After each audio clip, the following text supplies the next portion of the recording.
Bagay na bagay, oh. Ayan. Ayan. Ayan na siya ngayon. Ayan na po. Ayan. Ayan na yan, yung ground zero. Ayan po ang ground zero.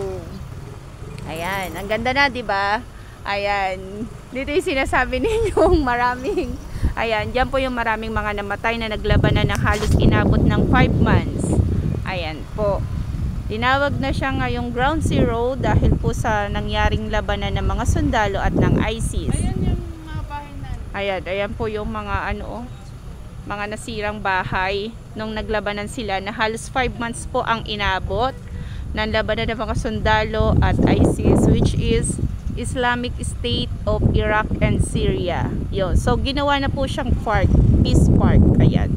Dito po yung kinatatakutan na maraming mumu. Ayan, maraming multo. Ayan. Pero legit daw po, sa gabi po talagang marami daw po talagang nagpaparamdam dito. Ayan. Halos 900 plus ang namatay dito na mga sundalo. And then meron pong mga ilan-ilan lang din po. Ayan po.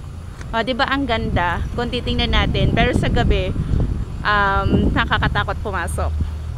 Oh, ito po taga rito best friend ko. Ayan. Ayan po si Esne at yung pamangkin niya.